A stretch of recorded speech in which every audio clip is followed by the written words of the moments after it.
bisa langsung dirujuk. Karena apa?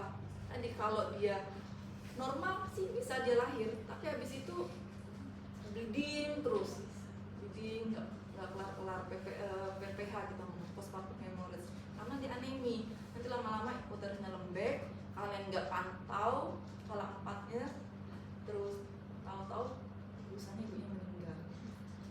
Sering kan kayak gitu, orang nggak tahu parasnya mau meninggal karena atomi, kalau saya itu atomi, kedua akreta gitu kan. Jadi kalian screening dulu pokoknya dari kepala sampai kaki. Matanya lihat ada exophthalmos atau enggak. Kayak exophthalmos berarti apa? Mencurigai apa kalian penyakitnya?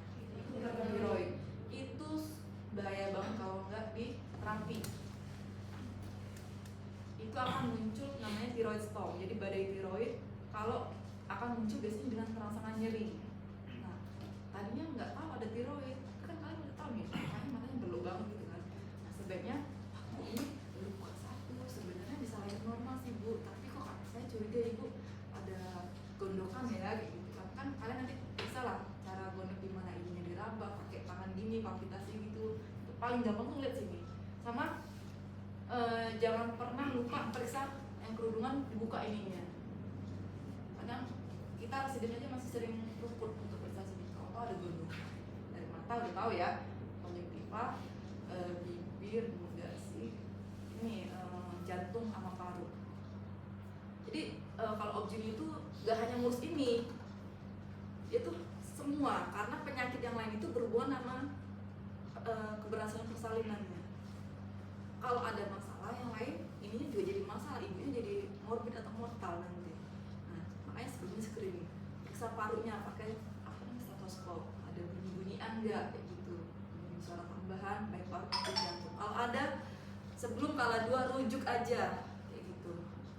Pokoknya kayak gitu ya. Jadi kan tadi yang aku bilang, oh ininya udah bagus, ininya nggak sempit, tapi ternyata ada udem pulmo, sesak, saturasi turun, kayak gitu kan. Nah, itu langsung dirujuk.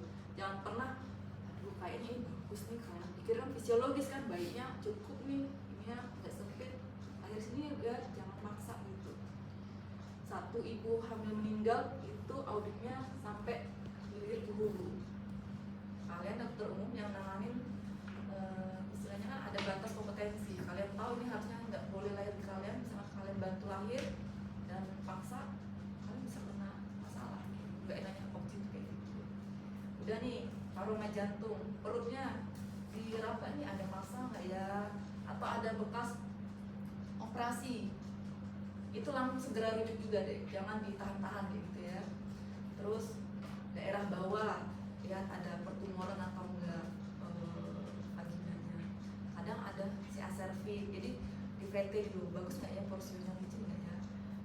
Kalau ini belum ada pembukaannya, jadi kan masih bisa pakai VT, kalian inspek dulu pakai gambar bebek, apalagi kalau dari sini warna putihan. Oh kayaknya ada benjol-benjol ya Bu ya di mulut rahimnya. Dari usia berapapun segera dirujuk. Jadi ini screening awal semua, dari kepala sampai kaki. Kalau ada masalah apapun, sekalipun bayinya normal, jalan lahirnya lebar, tapi kalau ibunya yang bermasalah langsung rujuk ya. Jadi biar kalian nanti tidak dituntut. Itu ya. Sampai sini ada yang pengen tanya dulu? Jadi screening namanya. Kita tuh paling kalau kita sebagai objek tuh enak, lahirin mah gampang, sesar gitu gampang. Tapi yang paling sering tuh screeningnya, buku pingnya ini sering miss. Tahu-tahu oh tensi udah tinggi, paling sering tuh tensi tinggi tapi nggak dirujuk. 2 kali pemeriksaan, minimal 2 kali lah. Misalnya tadinya 130, ibu nanti minggu depan balik lagi ya tensi ke saya, atau 140, langsung rujuk deh, jangan ditahan gitu ya. Karena setiap kali ibu hamil nih, itu fungsi organ tubuhnya itu 2 kali kerja, jantung 2 kali kerja, naik, paru juga volume residunya berubah, pokoknya naik 2 kali semua kerjanya. Jadi pasti tensi naik meskipun dari tinggi gitu. Itu ya, ada ISK rujuk, pokoknya ada kelainan rujuk aja. Kalian nggak boleh daripada ambil resiko. Boleh kalau tadi kalah 2 ya. Jadi itu kan emergensi kalau kalah 2 kan. Kalau kalah 2 pun bermasalah, misalkan darah, ya rujuk juga. Jangan ditahan. Seringkali tuh banyak orang nahan-nahan gitu loh Kak, kita sampai kesel gitu kadang-kadang, kenapa sih datang tuh yang udah jelek, yang harusnya bisa bisa di screening di awal kayak gitu. Nah itu ya, udah nih si ibunya, tensi ya, paling sering tensi. Kalau tensi tinggi pada ibu hamil namanya Preeklamsi. HTG atau PED ya gitu ya. Paling berat kalau dia eklamsi. Kalau eklamsi udah ibu udah bayi udah meninggal. Itu tuh penyakit ibu hamil yang kayak gitu tuh bisa di screening bila kalian anamnesa, pemeriksaan fisik dan penunjangnya cermat ke ibunya. Itu ya, minta tolong banget gitu. Jadi kalau ibu hamil, dulu aku waktu DU setiap ibu hamil datang tuh takut karena aku nggak ngerti, nggak diajarin residen kayak gini. Jadi setiap ada ibu hamil langsung rujuk aja, padahal belum cek apapun. Harusnya jangan kayak gini, biar ada kalanya emergensi kita tangani dulu, emergensinya udah tertangani baru rujuk, itu harus kayak gitu juga.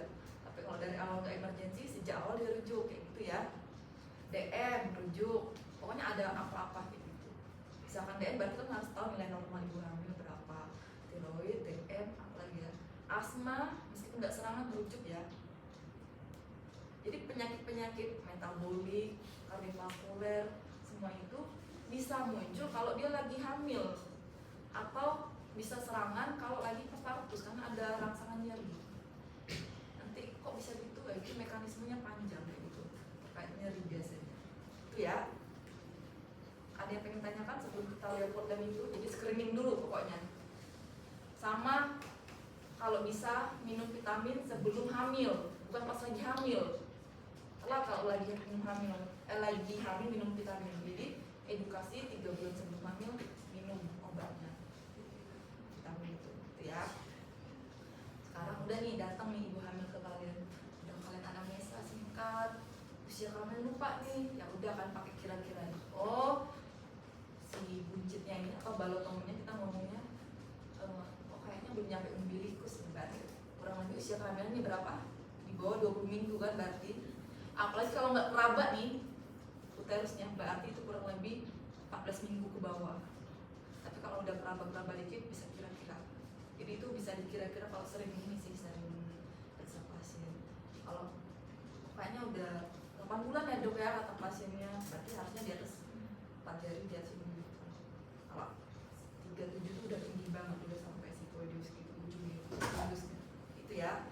Terus udah nih datang ke kalian anamnesa, jangan lupa tanyakan ini paritas itu ibu hamil itu penting. Usia berapa, nona atau nyonya, itu penting ya deh. Pernah riwayat keguguran atau kuret apa enggak, dicatat di catatan kalian itu. Ada tata cara penulisannya kalau kita kan. Tapi kalian misalkan nggak ngerti nih tata cara penulisannya, ya udah riwayat kuret 1 kali, karena apa, dicatat lagi karena apa, di mana. Objek itu sampai sekepo itu memang, tapi dengan cara yang baik. Ibu menikah berapa kali? Ini yang kedua. Nah, kalian lihat di kedua pernikahan kan harus kepala kanan harus jalan. Penyakit menularnya ada enggak? 3H, hepatitis, HIV, sifilis atau 3H. Ya. Di screening kalau belum ada, kalian motivasi ibunya untuk cek. 3 itu cek gratis di puskesmas. Kayak gitu. Ya. Jadi di screening. Kenapa? Kalau HIV berarti terkait anaknya nanti biasanya kecil, nanti lahirnya mau normal atau sesar gitu. Nah itu ibunya ada lagi kan, karena dia harus baca kapan HIV sama hepatitis lahir normal, sifilis gitu. Minimal screening, itu screening di awal. Kalau ada positif salah satu rujuk ya, jangan ditahan. Ngomong ke ibunya, kalau ini nggak bisa ditangani di sini. Udah tuh penyakit ibunya sama penyakit ibu sebelumnya ada nggak bu? Di kehamilan sebelumnya darah tinggi, hamil ini normal deh, misalkan berat bayi udah normal, ini normal, ternyata hamil sebelumnya tensi tinggi, rujuk juga. Jadi yang lahir ke kalian itu yang murni banget sehat walafiat, sebelumnya sehat, sekarang yang sehat gitu loh ya. Kalau sebelumnya udah ada penyakit, udah rujuk, jangan minta ampun. Itu ya, jangan ambil resiko. Terus dari penyakit, apalagi dari pengobatan, ada minum pengencer darah atau enggak, ditanya. Secret 7 pertanyaannya tuh runut gitu ya, sebelum kalian periksa ininya. Zaman sekarang tuh dokter malas anamnesa, padahal anamnesa tuh paling bagus untuk screening kalian. Terus baru pemeriksaan fisik TTV, tensi normal, saturasi normal, RR normal, semua dilihat. Baru deh buka perut ibunya, izin ya ke ibunya, izin. Objin itu pastinya sensitif deh, karena kan berkaitan dengan organ reproduksi. Jadi kalau yang cowok-cowok nih, sebaiknya kalau lagi pas periksa harus ada yang mendampingi, ibu bidan atau perawat atau suaminya disuruh masuk. Karena mereka bisa aja bilang kalian gak inform consent, bilang kalian dilecehkan atau apa gitu ya, cowok-cowok gitu ya. Itu buat kalian, buat keamanan kalian. Habis itu udah nih, udah ada yang nemenin baru periksa. Periksa apa? Lepot. Coba kamu sini. Lepot. Sini. Lepot 1 tujuannya untuk melihat ibu, coba tangannya. 1, 2, 3 itu pemeriksa menghadap ke ibu semua. Coba pakai gini aja nih, biar nggak gini. Kamunya di sini. Nah, gitu. Kan samping, bukan di bawah itu. Kalau dia kepala, kayak ini tuh harus sering-sering periksa ya. Jadi baru sekali periksa pasti nggak paham. Kepala tuh rasanya keras, menonjol, melenting kayak gitu, bulat. Kerabatnya coba pakai tadi. Jangan cuma di atas, tapi dari samping, ini, maaf ya, dari sini naik ke atas. Gitu. Itu ya. Oh, kayaknya pasti pegang kosong nih kayak gini nih. Berarti kemungkinan lintang dia kosong kayak gini. Harusnya ada sesuatu, entah pantat atau kepala. Kalau lintang usia kehamilan di bawah 32 minggu nggak apa-apa, masih kontrol kalian. Tapi kalau udah di atas 32 minggu rujuk, karena itu nggak bisa lagi normal lintang ya. Udah, repot 1, repot 2, menentukan punggung bayi di mana. Coba kayak gimana tangannya? Salah, ini. Nah, raba, ini nahan, ini megang. Atau nanti ini nahan, ini megang. Nyari yang terkerasnya. Nah, memanjang yang keras. Ini kan di sini kan. Berarti anggap aja tadi di sini, ini apa nih coba? Oh, ini kepala ya sini. Nah, berarti ini tadi kan kamu keraba kok nggak ada kepala ya?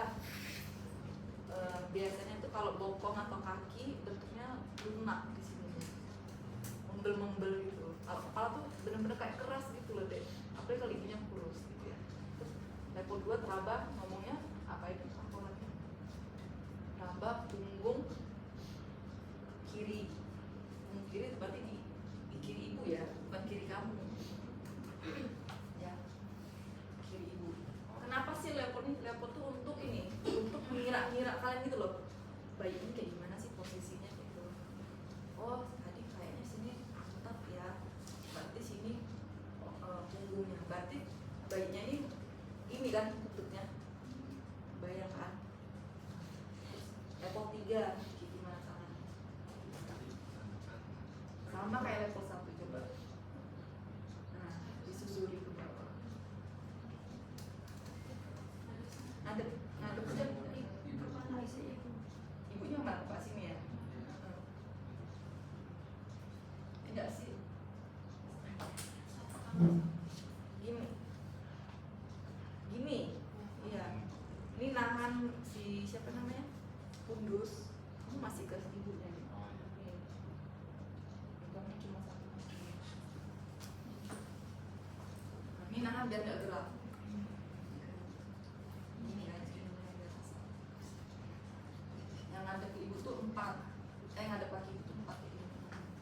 Oh, terasa kayaknya apa namanya, si kepalanya bulat keras ini. Kalau kalian merasa kepala tapi di bawah, tapi kan masih ada sisa di sini, masih bisa didorong nih kepalanya nih. Ini aku masih peluk ya, coba gini. Harusnya 37 minggu itu udah turun masuk ke panggul, pintu atas panggul udah masuk dia. Tapi kok 37 minggu sininya kepalanya tuh masih kosong ini di sini, kepalanya masih di sini. Berarti apa kemungkinan di otak kalian? Ini pintu atas panggulnya di sini nih, lingkar linea terminalis. harusnya 37 minggu nih kepala bayinya itu udah engage ke bawah sini. Nah kayak gini, ini udah masuk, tapi ternyata dia masih gini. Nah masih ada space. Nanti kalau diperiksa tuh dia ada space gini, namanya pemeriksaan Osborne. Pernah nggak dengar Osborne test? Nah, jadi catat aja ya gitu ya. Itu tuh trik kalian untuk tahu dia bayinya udah masuk belum atau ke bawah. Karena bayinya gede, jadi nanti dipegang gini dipegang gini di atas si suprapubisnya ini. Harusnya 37 minggu tuh kepalanya udah masuk sini ya dek, harusnya. Jadi ini tanpa USG kita tuh bisa kira-kira gitu loh. Kok masih di sini 37 minggu bu? Kemungkinan, banyak kemungkinan panggul ibunya sempit, pintu atas panggulnya sempit, atau kepala bayi di parietalnya lebih dari 10, jadi dia hidrosepalus, jadi dia nggak masuk, atau oblik atau lintang, agak miring-miring gini. Nah sejak awal ini tuh kalian udah bisa screening, jadi bisa dirujuk. Jangan pernah, kita tuh pernah nggak kalian sering dengar kala dua lama itu kalau primi 2 jam maksimal 2 jam, kalau multi maksimal sejam dari dia buka lengkap sampai dia lahir. Karena apa? Ternyata sempit si ininya, pintu ini kan pintu atas panggul, nih pintu tengah panggul, nih pintu bawah panggul. Dia bisa masuk, tapi ternyata ininya yang sempit. Karena pemeriksaan fisik kalian nggak benar gitu. Itu bisa benar kalau udah pertama tahu teori, kedua experience gitu ya. Dari sini dulu nih pintu atas panggulnya lolos nggak? Yang aku bilang kepalanya yang gede. Tahu kepala gede dari mana sih? Dari USG. Ini kan nggak bisa dipegang kan kepala bayi. Atau ininya sempit atau oblik ini. Ya. Udah tuh. Begini tuh bisa pembukaan tahu. Buka 1, buka 2. Jadi jangan dikira kalian ini buka 1, buka 2 bisa bu, tapi pas kamu periksa kok kayaknya masih bisa didorong ke atas ya, kayak gitu. Berarti dia tuh nggak masuk. Jangan kalian paksakan. Nah, itu sampai 3 hari juga nggak lahir, yang ada bayinya meninggal. Itu untuk kalian. Jadi kalian tuh harus tahu kayak gitunya dulu ya. Udah nih. Nah, pembukaan 4 apa tadi? Level 4. Tujuannya untuk menentukan apa? Masuk pintu atas panggul atau belum. Bila tanganmu seperti apa, kalau udah masuk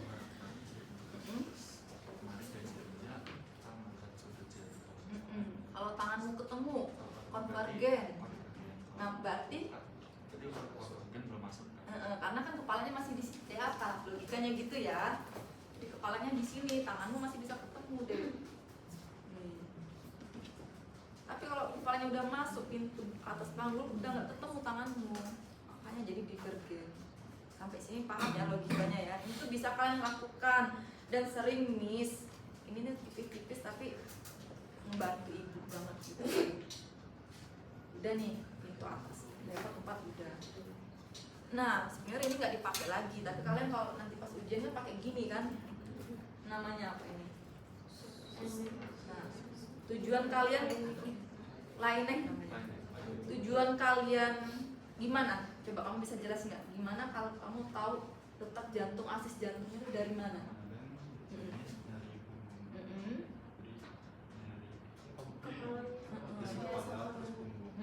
Jadi aksisnya itu 1/3 dari kepala sama punggung.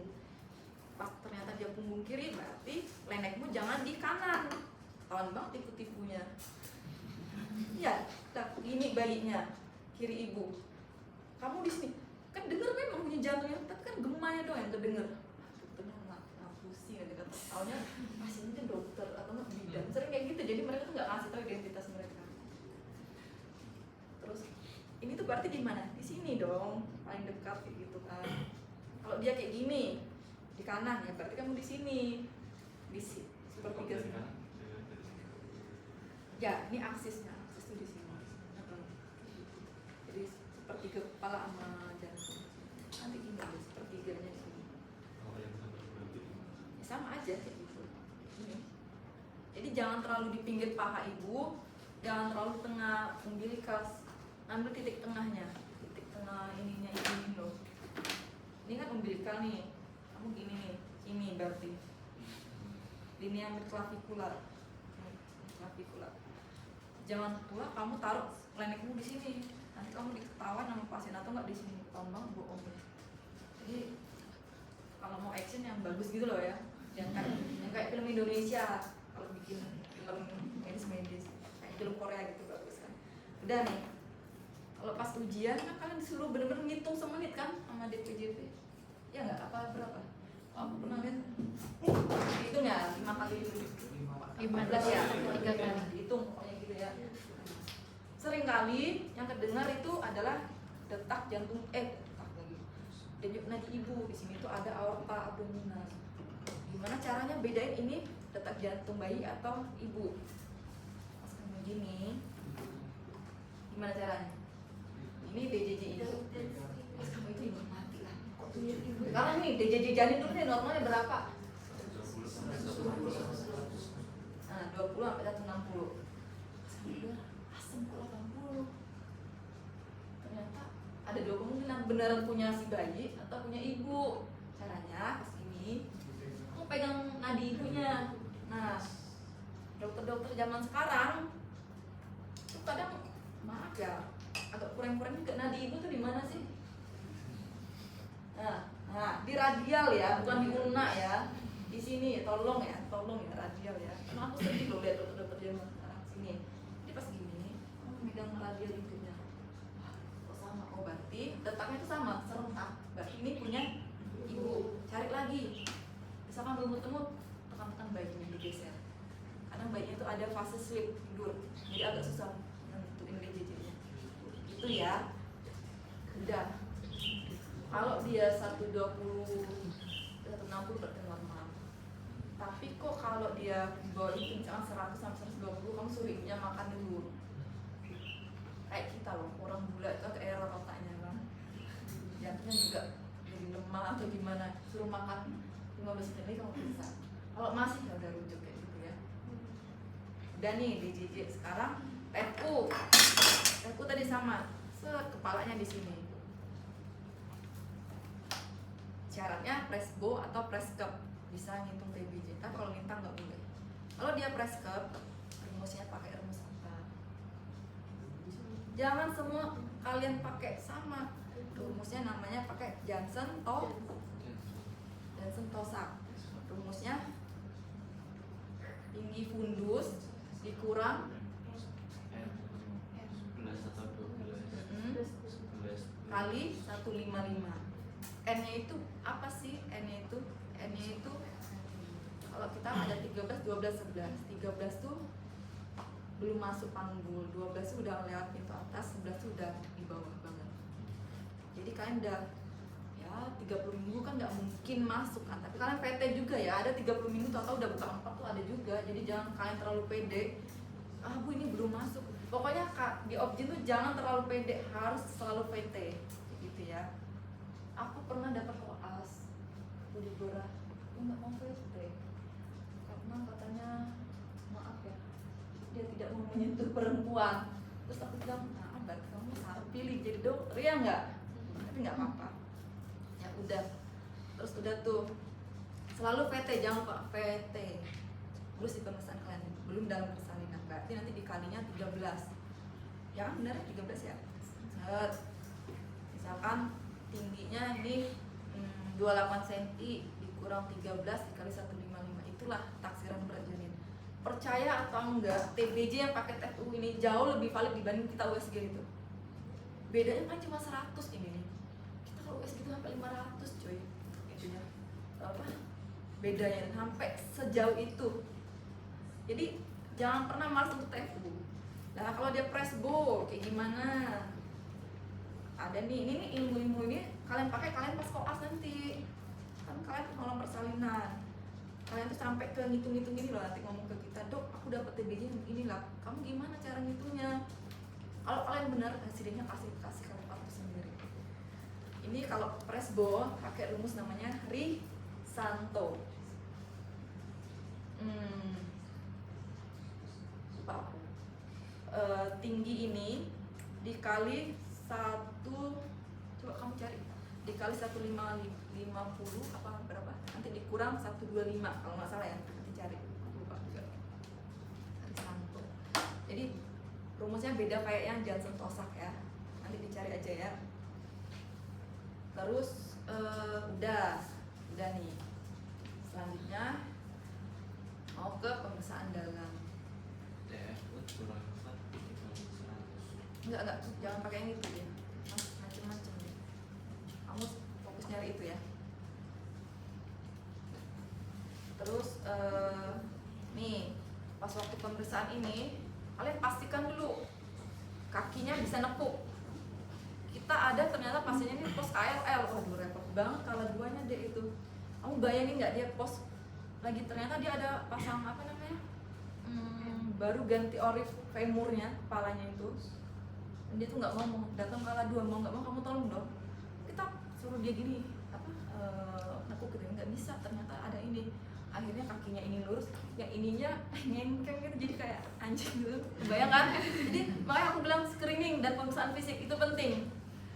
Kalian ternyata nggak nanya-tanya, taunya dia baru fraktur, kalian gini jeprek, bunyi krek, kena lagi kalian.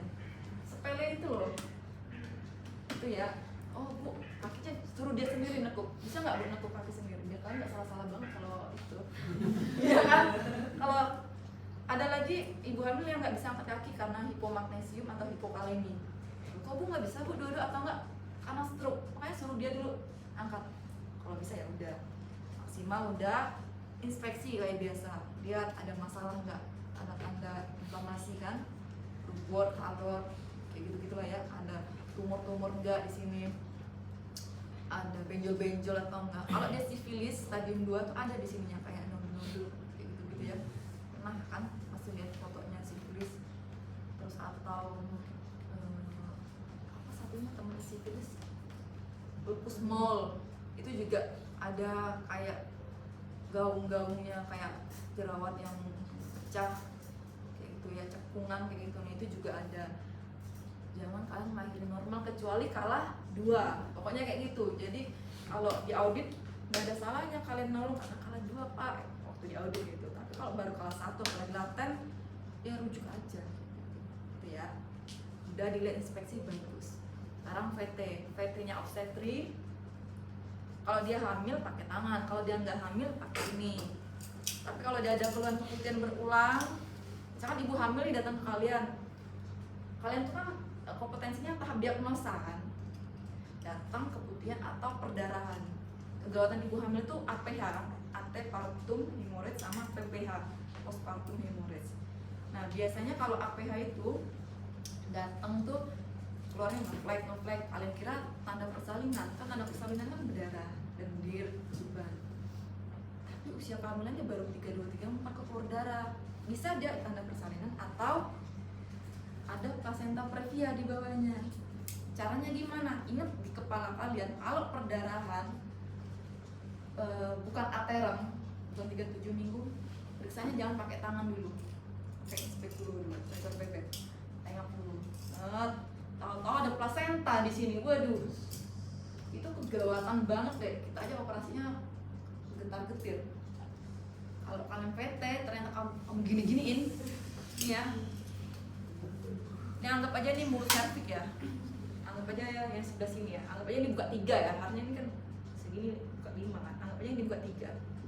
Yang keluar ternyata plasenta, karena dia placenta previa, nutup, keluar nih placentanya. Kamu VT itu kamu kan, kita kalau VT itu gini deh, kita lebar-lebarin berapa sih? Makin kamu lebar ternyata makin ini keluar placentanya ucul, bayinya jadi surplus, si placentanya lepas, bayinya langsung meninggal mendadak di situ. Kena lagi kalian. Jadi di objek itu banyak peluang apa? Kriminal, bukan kriminal ya. Apa sih? Malpraktek dikiranya. Padahal sebenarnya nggak malpraktek banget karena kita agak panik, lupa kayak gitu. Ingat pesanku, sebelum aterem ada bleeding jangan VT. Tapi gini aja nih, nggak ada USG kan nggak apa-apa. Oh, terus dilihat, pakai ini aja tuh banyak salah loh. Maaf. Izin bertanya. Nah, pakai ini tuh gini ya. Satu latihan ya. Ada puas masuknya tuh gini ya. Masuknya gini, yang terus baru gini. Sejak awal kalian masuk gini, supaya tidak langsung ke darah vaginanya. Atau enggak ibunya teriak-teriak, habis itu kalian kena lagi. Nanti katanya dokternya tidak empati lah, tidak apalah. Zaman sekarang kan orang dikit-dikit komplain kan. Jadi kalian tuh kerja lega artis dari SOP ya. Memang kayak gini bentuknya, set lagi. Pakai jelly jangan lupa. Set, lihat porsinya. Tunggu sesaat ada ketuban atau enggak ngalir atau ada darah. Kalau ada darah tapi masih ketutup ininya, masih nguncup. Sini tuh nggak ada ya si porsioannya. Masih nguncup, berarti kan nggak ada pembukaan. Tapi kalau ada darah, udah rujuk yang ditahan. Itu ya. Nanti kadang kita tuh sering ya bergulat dengan ini kita sendiri. Lagi capek dalam hati, lagi capek, banyak pikiran, mengkel, udah menikah banyak masalah, pasien datang, ibu hamil tuh datang tuh rewel deh, bikin kesel sebenarnya. Dalam kita tetap mulut manis kan, gimana bu? Dalam hati ya Allah, tapi di sini kayak gitu kan. Coba bu ngangkang bu, tuh kan nggak bisa ngangkang kayak gitu kan. Ayo bu, ini udah bener. Kalian tuh jadi nggak fokus, nggak teliti periksa pasien. Hai nggak apa-apa bu, saking mau ambil simpelnya. Apa bu ini kayak ini mah biasa. Dan kayak gitu ya. Kalau lagi mas ngomong udah, saya rujukin udah selesai, nggak usah banyak ngomong. Kalau lagi mas ngomong, bener deh. Kadang kita mencoba untuk menenang hati pasien dan menenangkan hati kita, ternyata salah kayak gitu. Tengok ada darah ngalir, kalian tap pakai apa namanya ini, lem ovarium, pakai kasah, masih ngalir ya udah rujuk. Kalau ada asam teranek di tempat kalian injeksi ya udah injeksi boleh. Asam teranek itu boleh diulangi. Ternyata ada pembukaan nih, buka 2, buka 3. Kok kayak kaki atau kayak apa nih? Tali pusat tuh warnanya kayak jelly gitu ya, putih-putih gitu, kayak nata de coco. Anjir ini apa nih? Ini bisa mati. Namanya apa kalau ada tali pusat di sini? Ini hitungan menit nih bayi mati nih. Jadi kalian harus cepet dia masak. Ini, waduh, nata de coco ngapain ya di sini? Apa namanya? Tali pusat fasa previa atau tali pusat menunggu. Ini jangan kau tarik ini, nanti bayinya kena lagi. Ini dia ini 5M atau kurungan 10 tahun. Perkara ini doang, gitu kan, nggak boleh. Pokoknya rada takut aja. Apa ya udah, bu kayak ini ada sesuatu deh bu kayak gitu. Misalkan kalian nggak ngerti ya, ngomongnya ini aja. Pasti kan kalian pasti udah lupa kan. Bu ini kayaknya ada sesuatu deh, nggak normal deh bu. Apa ya saya juga nggak tahu, nggak apa-apa. Terus apa adanya saya juga nggak tahu. Harusnya ini nggak ada nih usia segini bu. Saya rujuk ya sekarang ya bu. Kalau dia nolak, perlindungan kalian adalah ini inform consent tertulis ibu dan suami atau keluarganya dan kamu tanda tangan dan saksi. Kalau dia menolak dirujuk, udah tuh tentram hidupmu. Nulisnya jangan di kertas biasa ya, di apa namanya lembar rekam medis. Kalau yang masih manual, kalau yang udah IRM di IRM. Udah itu sampai dia mau gimana kan kamu aman. Pokoknya kalau dia nolak tindakan, nolak apa, inform consent, tanda tangan penolakan, gitu ya. Jadi ini ngomongin sebelum lahirin orang itu banyak yang diperiksa gitu loh, nggak semudah itu. Kecuali udah kala dua itu mau kayak apapun bentuknya dibantu lahirin kayak gitu. Tapi kalau masih awal ya kita periksa dulu.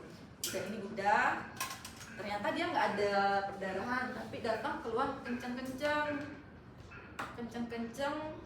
palsu tuh namanya Braxton Hicks. Itu sering di usia 35 sampai 36. Bedainnya gimana sih tanda infartu? Kencengnya makin sering. Kamu tanya, bu kencengnya makin kesini makin bertambah nggak sih bu frekuensinya? Orang sekarang tuh pinter deh ya. Jadi kamu ngomong frekuensi aja dia paham. Ya dok, kok makin sering ya dok, gini-gini. Makin sakit perutnya bu. Iya dok, ya udah kamu VT. Jadi nggak semua ibu hamil yang datang ke kamu tuh kamu VT ya. Itu juga salah. Nggak ada indikasi kamu VT. Kalau ternyata pasiennya bidan dan kebetulan dia cantik kayak gitu, itu bisa jadi masalah loh. Nanti yang komplain bukan dia, suaminya. Iya, indikasi VT-nya apa? Itu jadi masalah juga. Presiden ada yang begitu juga, bisa jadi masalah gitu kan. Jadi indikasi VT itu bila ada keluhan kenceng, ada keputusan putihan, ada darah, ada lendir keluar, itu baru boleh PT. Tapi kalau nggak ada, sama ini usia aterem 36-37 minggu, bolehlah kalian PT. Tapi kalau datang kalian usia 30 minggu, 32 minggu, nggak ada keluhan kencang, nggak ada apa, lu datang-datang lu PT-in dia cuy. Besoknya lu tinggal lihat di IG, suaminya komplain, dokter ini periksa dalam, pertama nggak izin suaminya, kedua nggak ada indikasi PT. Lu mau ngomong apa? Memang lu nggak ada indikasi PT. Akhirnya lu ngapain PT pasti nggak ada keluhan gitu loh. Itu juga nggak boleh ya. Jadi PT itu vaginal growth itu ada indikasi kalau mendekati aterem 36-37. Kalau tanda-tanda infarksi apa? Lendir darah, ketuban, apa tadi? Putihan, kenceng-kenceng ibunya. Ini yang ini nih meskipun dia nggak aterem, tapi kalau ada ini tuh boleh kalian PT. Gitu ya. Ya 30 minggu tapi ada kenceng itu boleh. Ada darah di sebelum aterem itu boleh. Paham ya? Kontraksi. Kencengnya di atas bukan di bawah. Seringkali ibu hamil itu salah, kencengnya sini dok, sini. Ya kamu ini lagi suruh dia deskripsi lagi kencengnya gimana bu? Pas ibu apa? Kayak gitu. Pas saya ngeden dok, lagi berak kayak kenceng, kayak gitu. Emang sering gitu. Atau saya lagi IS, dia nggak ngomong IS kasih. Saya anyang-anyangan dok, itu juga bikin kenceng-kenceng, kontraksi di sini gitu kan. Itu ya. Nah, PT udah nih. Ada indikasi kan untuk PT. PT kalau di obgyn tangan 2 kalau pas obstetri. Kalau dia bukan obstetri atau bukan hamil tangan 1. Ini ya. Coba kamu PT. Perkara PT ini aja jadi masalah, tangan coba masukin. Kayak gimana cara PT obstetri? Next, mohon izin jangan lupa ya, ada suaminya izin. Itu tuh sepele. Nanti karena ini kan barang orang nih kalian periksa. Kalau suaminya nggak berkenan nggak boleh juga, ya kan? Ada loh yang tipe yang nggak mau diperiksa. Apalagi kalau kamu cowok nggak mau sama kamu dia, ya udah kalau dia nggak mau tanda tangan, aman kayak gitu aja. Dan tanganmu gimana? Udah izin, udah ACC lah semuanya. Terus misalnya izin, saya mau masukkan jiwa jadi saya, tolong tarik nafas, terus masukkan, buang nafas. Nah, salah. Jempolmu itu loh, nggak boleh gini. Gini ke atas. Nah, ini ya, kasih tahu kamu ya deh. Jempolmu gini, jempolmu gini. Ini sembunyi ini. Itu tuh bisa kena klitoris dia. Dia tuh nanti mendesak. Kamu nggak ada. Dia nggak, atau nggak dia nggak mendesak tapi enakan. Itu salah ya. Jadi ya ini bener ya, karena kita kan sering gini. Kamu kan nanti muter-muter nih. Apa sih muter-muter anaknya? Ini kena iniannya, klitorisnya. Yang ini ke atas jangan nempel juga. Ya. Ke atas melayang gini. Jangan kalau udah ke atas bener, ternyata nempel. Jadi se-creepy itu di objek itu ya, ribet ya, tapi ini memang kayak gitu karena potensial komplainnya tinggi. Paham ya? Ya. Ya, ini dulu bener. Ini udah bener yang nempel, mendesak lagi pasiennya. Atau enggak malah bikin kontraksi. Jadi terus dapat nih kursionya. Nah, untuk mengetahui pinggulnya sempit, ini jadi kamu jangan buru-buru ketemu porsio dulu. Tanganmu cari ini dulu. Jadi ini porsio tuh di ujung sini. Sebelum ke ujung tuh ini ada tulang ischiadica. Nih, ini tuh bagus banget nih. Ada begini nih. Ini ada tulang ischiadica nih. Nih. Kan dia tadi kan moncong gini. Nah, ischiadica tuh kurang lebih 3 cm di depan introitus vagina. Ischiadica tuh ujungnya os sacrum, os ini loh, lancipnya gitu kan. Nah, ini penentu kamu salah satu untuk tahu dia pinggul sempit atau enggak. Caranya gini nih ya. Kamu masuk, jangan ke ujung dulu. Kalau ke ujung tuh ada porsio. Kamu raba, ada tonjolan tulang yang ini. Itu keraba sih deh, apalagi kalau pasien kurus. Kamu susurin gini. Oh, ada tulang-tulang kayak gitu kan. Terus sebelah sini juga. Kalau sudutnya nih lebih dari 90 lah, kayak gini. bukan 90 ya, lebih dari 45 bisa diginiin. Ini kan 45 ya, terus bisa kamu lebarin lagi, itu berarti ini lebar ya. Tapi kamu gini-gini lagi tuh nggak bisa, kamu tekan sempit itu deh. Jadi seringkali kalau 2 lama tuh gara-gara iskiadikanya di sini. Jadi dia udah buka lengkap tapi di pintu bawah panggungnya yang nggak lolos karena si iskiadikanya ternyata sempit banget. Jadi pintu panggul sempit tuh pintu atas bisa, pintu tengah, pintu bawah. Pintu bawah tuh si iskiadika ini ya, sejajar dengan host 0 atau station 3. Kita ngomongnya gitu ya. Laporan ke residen kalau lagi koas, kabar dong pulang iskiadikanya di host berapa, host 0 kan. Jadi nggak bodoh-bodoh banget gitu kan. Dan nih lah pas di sini diperiksa sempit banget nih bu, usia 36 minggu datang ke kalian, udah kamu gini-giniin masih sempit gitu. Udah bu, ini rujuk ya bu ya, sebenarnya anaknya sih sehat bu gitu lalala. Ini hamil pertama kebetulan preemie. Biasanya ya, tapi tidak selalu. Ini karena tingginya 150 ke bawah. Gitu. Ini nyampe enggak nih? Tapi tidak selalu, tapi biasanya. Tapi hampir sering yang 150 ke bawah tuh sempit ininya ya, terkait postur tulang sih. Yang 150 ke atas belum tentu lebar juga. Kayak gitu. Jadi harus tetap PT ini ya. Udah iskiadika, baru masuk porsio. Mas kamu apa? Dah, kok berbenjol-benjol? Udah jangan masuk lagi. Takutnya CA cervix atau miom. Kok sampai buka berapa juga nggak turun-turun ya kalau ada miom, gebut atau apa gitu. Itu ya. Sesimpel itu ya. Jadi pemeriksaan fisik, jangan ujuk-ujuk langsung lahirin, jangan. Ini ilmu yang tak sampai ini bidan nggak tahu. Jadi kalian harus bersaing bisnis sama bidan. Loh, lahirin kayak gini tuh bayarannya mahal. Berapa coba di bidan? 2-3 juta. Kamu bayar rambut remas obat kalau kalian punya sendiri di rumah kan paling berapa sih? Kayak gitu. Lahir kayak gini di objek mahal juga, tapi banyak potongan yang kalau objek kayak gitu. Gitu ya.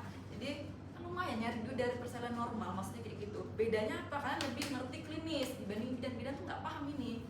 Jadi kalian harus pinter ngomongnya, pinter edukasi. Nanti orang akan nyampe, wah dokter ini tuh teliti loh dibanding bidan itu kayak gitu-gitu. Ya. Udah tuh masuk, porsinya buka nih dikit. Taruh usianya berapa? Kamu mau berapa usianya? Tipis banget, preterm banget loh. Ya udah, jangan yang patologis dulu kan, yang kalian kan yang normal. 36-37 minggu lah ya, 36 lebih atau 37 minggu. Buka satu tuh gini. Jadi kayak donat ya, ini tuh ada porsio. Porsio tuh nggak melulu kayak gini, enak aja, gampang banget nyari porsio. Kadang ibu hamil tuh ada yang menjelek gini, ada yang nyamping ke sana, ada yang nyamping ke sini. Kamu tanya temenmu yang udah koas, udah objek, mereka tuh 5 kali VT itu belum ketemu porsio yang BDP itu loh, yang belum ada persalinan, susah banget.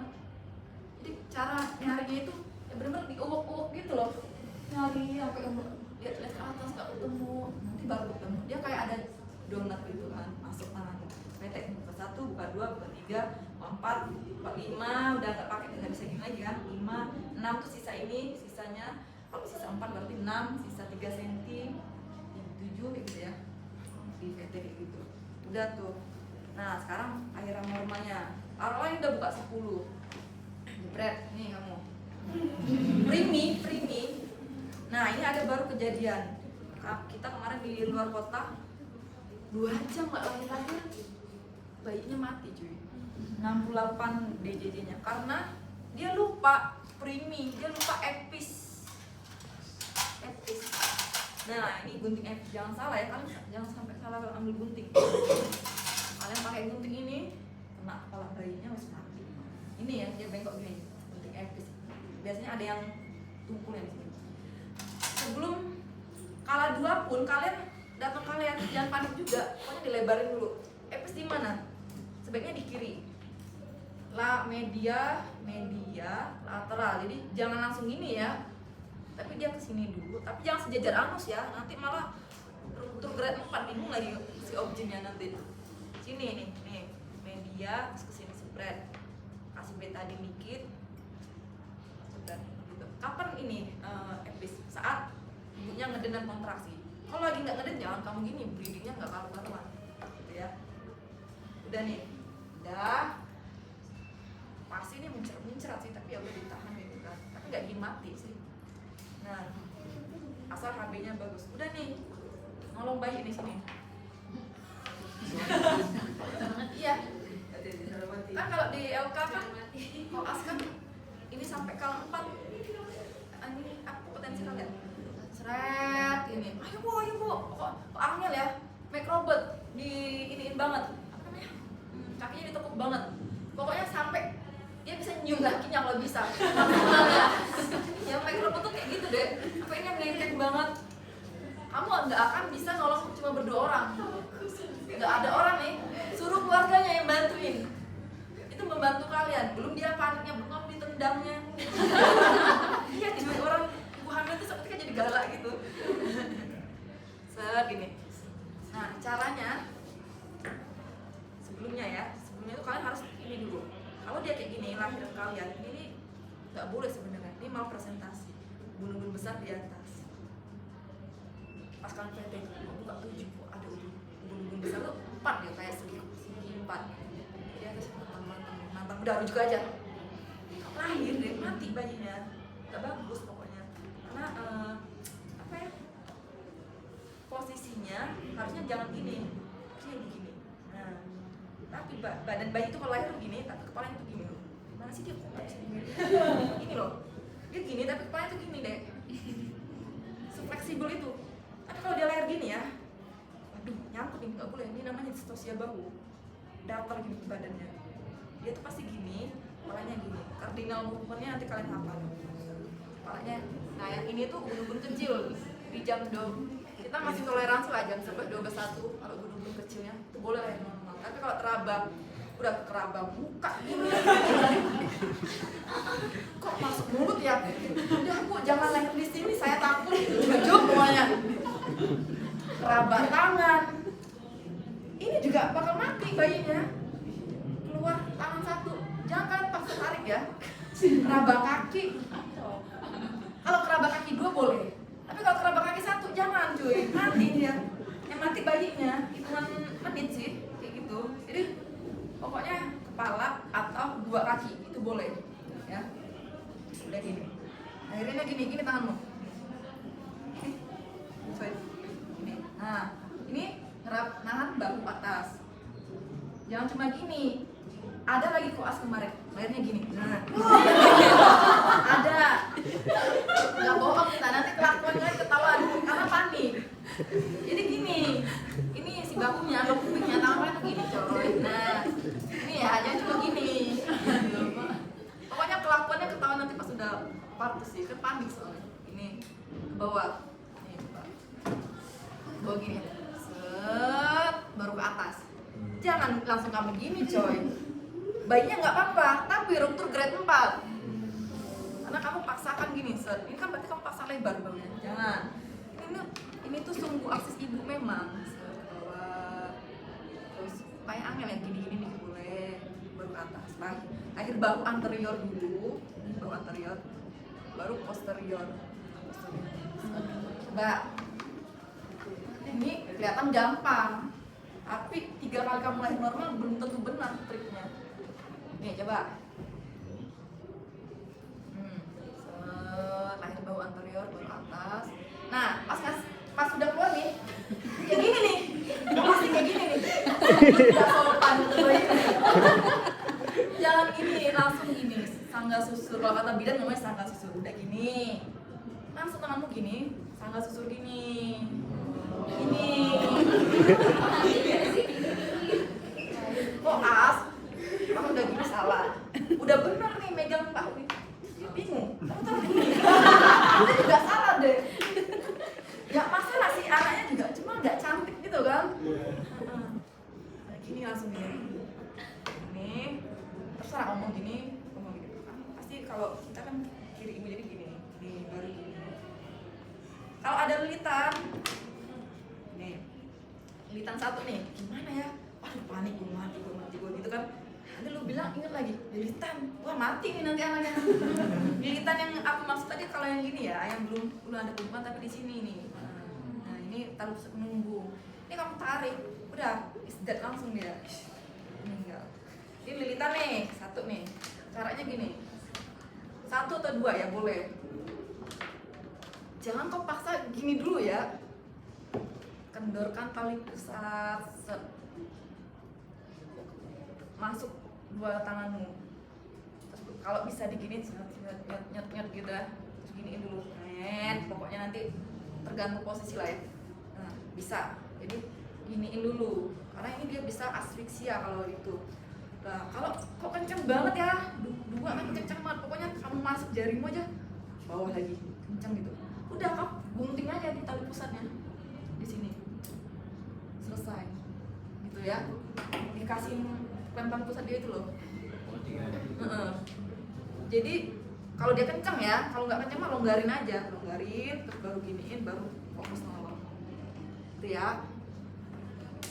Sampai sini ada yang pengen ditanyakan dulu? Berarti ini itu kerasa ya? Ini sama. Kerasa, tapi ini harus 20 kali pemeriksaan kamu baru paham. Harus jam terbang, makanya kalau lagi pas koas, pas di LK, nah kasih tahu aja ya, koas ini tingkahnya macam-macam. Ada yang nggak mau PT, ada yang cuma mau kalah 2, itu nanti koas nih. Tapi saranku karena ini juga, mohon maaf, ini bisa jadi ladang pencarian kalian juga ya, maksimal lah kerja kalian kan. Setiap kali ada pasien tuh kalian, dok saya mau ke residennya, bu pak saya mau resitan, mau PT dong. Setiap kali VT tuh kalian di kepala kalian ya harus bisa nemuin iskiadika. Kalau nggak nemu kalian suruh ke residennya, gimana sih iskiadika dok kayak gitu. Nah, sekali kalian tahu, sekali aja pasti tahu. Tapi kalau nggak nemu ya sampai kapan pun nggak akan tahu. Kan agak susah memang ini. Di arah jam 7, jam 5 agak dalam dia. Kamu udah punya pacarmu janda boleh di VT. Tapi kalau masih gadis jangan ke VT. Raba, itu keraba iskiadikanya gitu kan. Gitu kan. Udah bener kepala, ternyata bukan ubun-ubun kecil. Gimana sih gini, ubun-ubun kecil. Raba, gini lagi, ada yang begini nih. Tangan aku gini, bayinya nggak fleksibel. Mata nggak ya? Tangannya gini deh. Ada deh, kak bayi itu lucu-lucu kalau lahir. Gitu. Jadi, aduh kalian bingung, panik pasti kalian. Gue mau ngapain ini? Gini. Coba, ada yang punya ide? Kayak gimana ini? Ayo cepet. Enggak, jangan dirujuk. Enggak ada waktu, udah kalah 2. Gimana? Nih, gimana? Atau pokoknya begini. Atau suka bayi deh. Kamu kan nggak bisa ngatur bayi mau keluar. Ada begini. Pokoknya intinya nampak tangan. Gimana coba logika. Pokoknya tangannya nutup gini. Gini lah. Dari suka bayinya. Intinya tangannya normalnya kan tangannya gini di samping kayak gini atau nggak gini. Nah, jadi tangannya ini triknya ya. Ini juga bidan belum tentu bisa. Kamu harus tahu dulu bentuk arah dadanya kemana ya. Misalkan dia gini nih, berarti dia ini ya. Ya ampun ya ini kan. Ini nih. Kamu jangan paksa gini lahir gini ya dek ya. Abis tuh tangan bayimu fraktur, komplain. Logikanya kamu harus kembalikan dia ke posisi normal. Tanganmu masuk dulu. Ini agak punya skill deh. Masuk ke dalam uterus ibunya. Kamu giniin dulu. Gini, kamu giniin. Kenapa aku bilang harus tahu dadanya di mana? Kamu gini. Ternyata kamu mendorong. Ini harus sesuai dengan jadi harus gini, gini. Bukan belakang gitu. Nggak sih gimana sih? Jadi aku gini nih, tangan dokternya bukan gini ya. Itu patah juga. Jadi tangan dokternya harus ambil ini terus bawain ini disapu gini. Paham ya? Sama juga presbo, kan boleh kalian presbo lahirin. Jebret gini. Presbo ini banyak macam ya. ada yang pantat, ini nama bokong murni. Bokong murni ini boleh lahir normal. Ini kalian udah ganti belum sih ini? Sudah. Halo? Di mana ini? A4 kayaknya.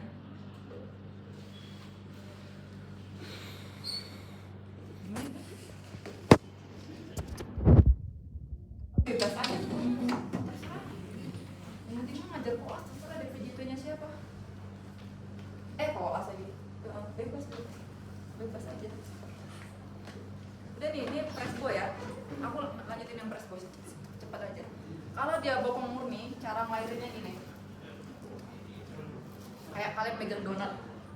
Gimana sih megang burger? Tanganmu megang burger gimana? Pernah nggak kamu megang burger jempolmu di atas? Enggak pernah kan? Jadi gini, di bawah kan jempolmu. Gini. Ini kalau keraba tuh, keraba kenyal-kenyal gitu dan pakai pete. Ini ada jangan colok ya ini. Bener deh, ini sepele itu nanti kalian over apa istilahnya? Over confident gitu kan. Nah, ini.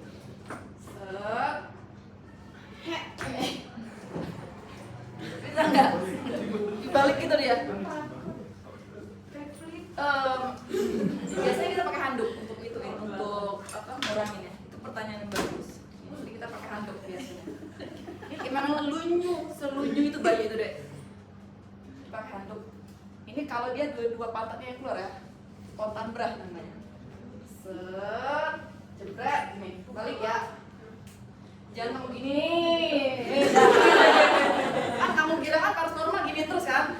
Enggak, kalau press batu kita ngebalik keluarnya gini. Kapan nariknya kebalik? Kalau udah keluar bahunya dua-dua. Jangan pas kamu gini kalau bahunya belum keluar ya. Ini after coming head namanya kalau kita. Berarti kepalanya masih di dalam, kamu udah mau balikin, mati aja, langsung mati ke tempat. Jadi syaratnya dibalikin ketika bahunya dua-dua udah keluar. Dari sini maksudnya. Kalau masih di atas mah jangan. Ini kan udah kelihatan sama kalian pokoknya. Ini baru dan tolong gini kan. Atau kaki satu. Kalau satu gini, sebenarnya kalau kalian gesit bisa giniin, congkelin kayak gitu. Tapi kalian masih takut kan udah ujung. Kalau cuma nengkuk gini nih, kalian congkelin lagi, giniin. Pokoknya seanatomis mungkin posisinya. Kayak gini, gimana ngelahirinnya? Gini, tarik lusut gitu. Terus yang dipegang bukan ini lagi, naik lagi ke sini. Terus yang tanganmu yang jempol itu di sini. Terus ini bakal nyangkut pasti nyangkut karena bahunya itu gede banget. Berarti kita pakai lobster atau muller. Jadi gini, liatin ya. Ini susah-susah gampang. Miringin ya ini. Tadinya misalkan dia posisinya gini, miringin dia gini. Tanganmu pegangannya harus bener loh.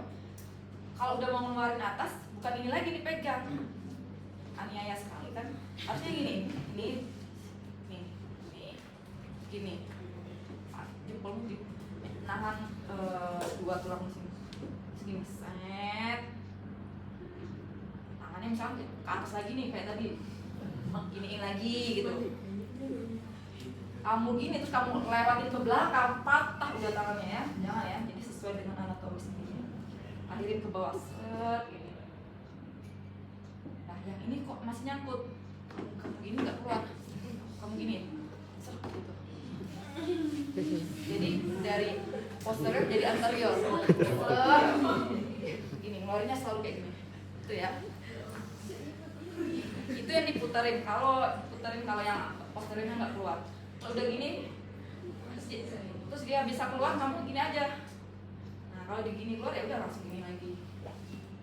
Jadi ada 3 dia. Bra yang gini terus gini, atau gini langsung naik ke atas. Itu ya, itu press book itu boleh kalian ganti. Itu ada yang pengen ditanyakan? Nah, terus kamu nggak mau balik tuh? Iya, maksudnya kan kalau keluarga itu kan bisa Ini memudahkan eksklusi. gini aja kan, itu tuh agak susah. Kalau press boy agak susah karena gimana ya, aksisnya itu susah pokoknya. Sumbu si kepala bayinya itu lebih gampang kalau kita balikin. Bisa kamu kayak gini, tapi resikonya si ininya ruptur. Apa namanya? Perineum. Jadi cepet-cepet dibalik pas sebelum sini ya. Jadi mengurangi. Kalau kamu yang gini ya, pas yang kamu, jadi nolong press bow tuh nggak gampang. Ini tuh sampai kadang kita sampai kaki kita gini gitu loh, untuk kaki untuk nahan gitu, susah loh ini nih. Kamu terlalu ke bawah nih dek, udah sobek ini sampai sini, tolongnya. Kapan kita ganti posisi? Kalau bahu anterior itu udah lahir, ini bahu anterior. Oh, kalau masih di sini kamu mau ganti posisi, ini kan bahunya belum keluar nih. Salah juga, pas segini kamu tarik atas, kok nggak lahir-lahir, kamu balik yang aku bilang tadi. Seperti ini untuk mengurangi ruptur bawah. Ada lagi yang pengen ditanyakan? Abis itu jangan lupa ya dikira kali besar kayak biasa. Penting udah IMD gitu, udah deh. Terus diperiksa ada pergerakan lambungnya. Ada yang pengen ditanyakan? Ngelahirin tuh gampang banget. Nggak perlu pakai ilmu pun, yang penting lahir juga bisa. Tapi bayang nggak caramu kayak gitu kan? Kayak gitu loh, screeningmu bagus nggak kayak gitu. Gitu deh. Nah ini kan udah kamu iniin, udah kamu sobekin. Jangan lupa tadi sebenarnya pakai lidocaine dulu ya, anestesi dulu. Di hecting habis itu ya, bleeding itu nanti.